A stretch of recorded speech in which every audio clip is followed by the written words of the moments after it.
Okay, now since I've gone through that, so the diagram below shows the atomic structure of an atom. So the positive charge is denoted by the positive sign, then the negative charge is denoted by a negative sign. So then in this question, you're supposed to label P, Q, R, and S. P is the electron. Q?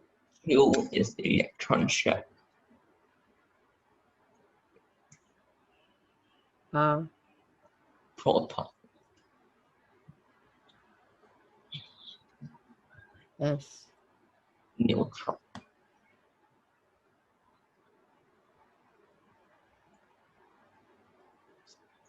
Okay. So this is a bit abstract. This is a bit abstract here. So you need to observe some patterns, and you also may need a periodic table. So this is a chemical company. Then in this chemical company, the substances are referred to by codes instead of their chemical names.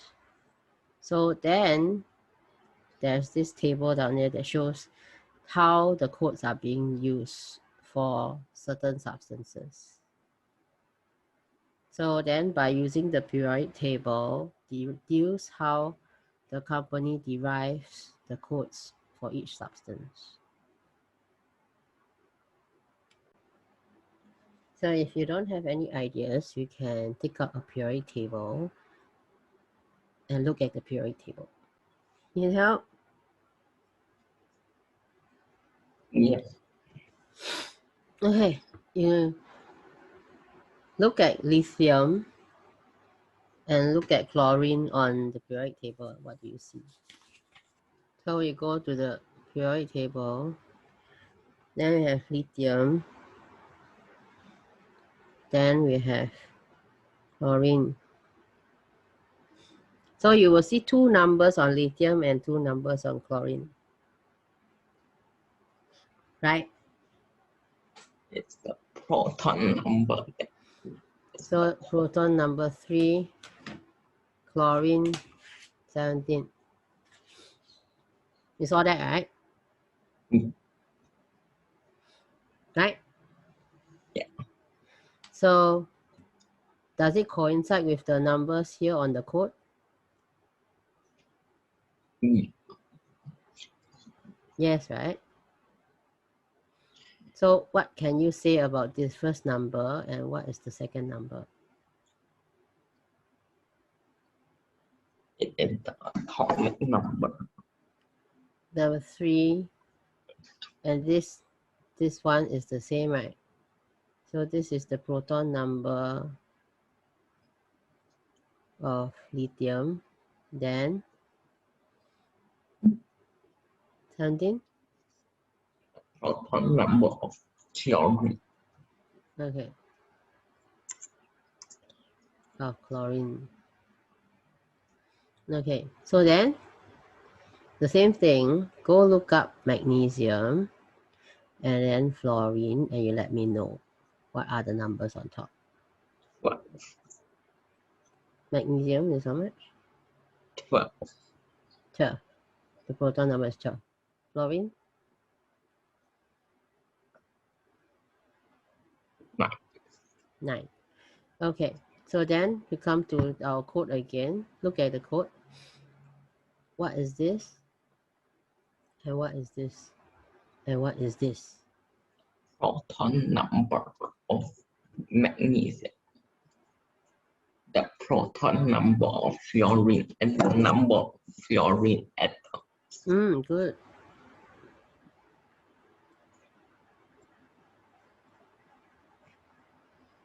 Okay. So let's double confirm with aluminum oxide. So aluminum oxide has a proton number of how much? For aluminum, it's 13. For oxygen, it's 8. So then this is the proton number of aluminum, proton number of oxygen. this one is the number of aluminum atom, and this is the number of oxygen atom, as what you said in part 2. So your conclusion is, your whatever you suggested is correct, right? Can I say that your suggestion is correct? So now you got the rationale, everything is correct. So now we have to put it in words. So how are we going to put this in words? Code is can be deduced by the proton number. You deduce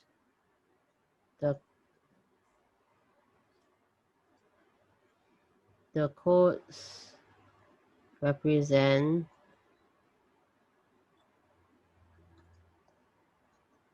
the what? Proton number. The proton number Element.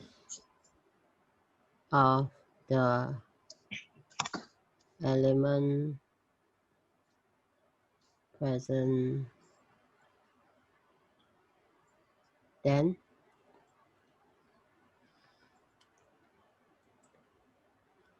the codes represent the proton number of the elements present.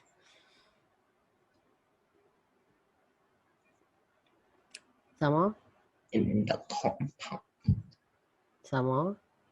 Present in the compound. Other than that, there are three things that there are three conclusions that we can make from this. You gave me the two already. So then down here I wrote one that says you say that it represents the proton number of the elements present and some more. Then the brackets, what does the bracket do? Represent the number of atoms of the element.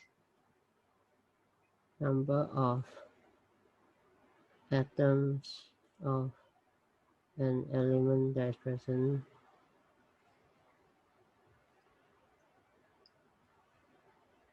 Then some more. Look at the arrangement. So for something like this, 3 represents the first element,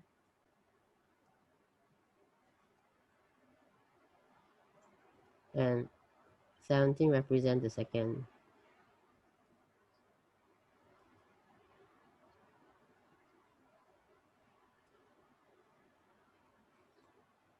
Something like that, right?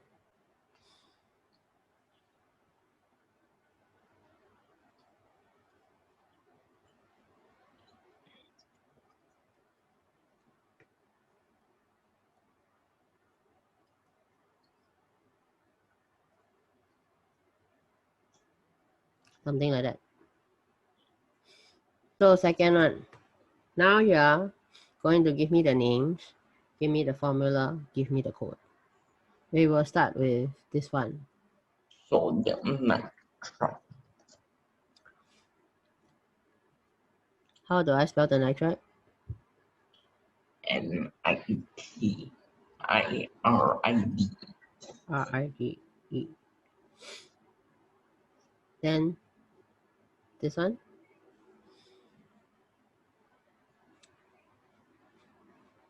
11 bracket 3 for the code. Sorry?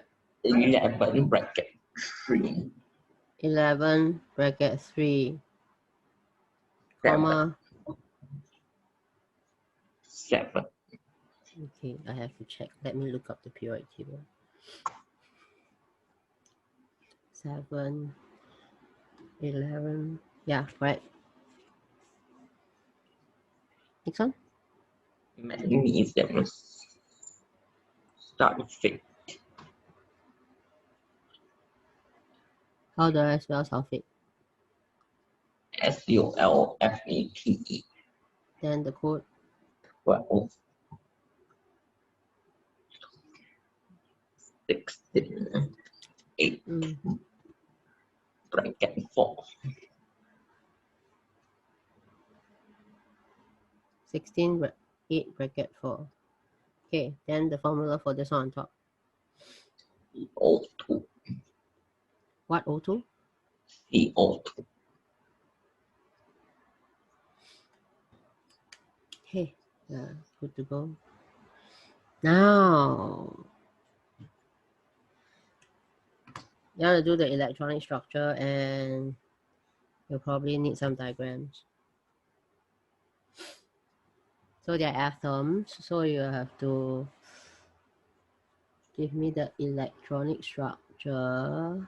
Then you can give me the whatever the 2 dot x dot x that one for me, then I can draw it for you. For calcium, it's 2828. 2 8 2, 2 8 2 8 like that. 2882. 2 8 8 2 2 8 8 2. So 2 8 8 2 means first shell I have how many electrons? 2. 2. Then second shell 8.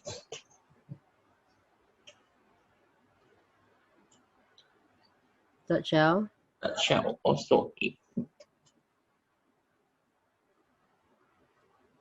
then because there are 4 numbers, so 4 shells.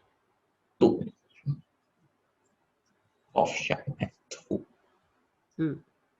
My argon wrong number. Argon is 18. Argon atomic number is 18.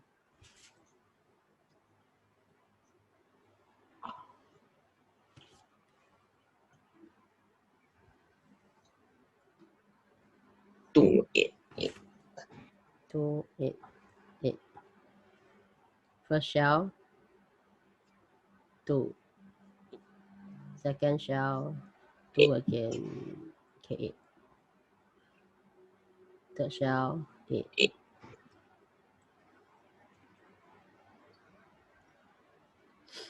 Okay, no problem. The table below shows electronic structures of 6 elements again. A, B, C, D, E, F. They got these numbers. Then you're supposed to fill in the blank. So there are 4 questions there. So give the letters of 2 unreactive and monoatomic elements. A, and C. Question A. 2 unreactive and monoatomic elements. A and C. A and C. A and C, you say. Question B. A and B. A and. Okay, next one. Question C. A and B. Part C. A and what? D. A and B. Okay, last one. Okay, so now my turn. Okay, so first one, we go to part A again. They say 2 unreactive and monoatomic elements. So if you go to your periodic table, this bunch of elements are actually the noble gases because they say unreactive and monoatomic. Unreactive gases are the noble gases. So then from this part, right, you have to pick out which ones are noble gases. B and E, yeah. Then question B, say a group 1 metal. Group 1 metals, so you went to pick this one, which is 1 here. So can you look up the periodic table and tell me which one is element A? Electronic hydrogen. So is it correct that, okay, should we pick hydrogen as our group 1 metal?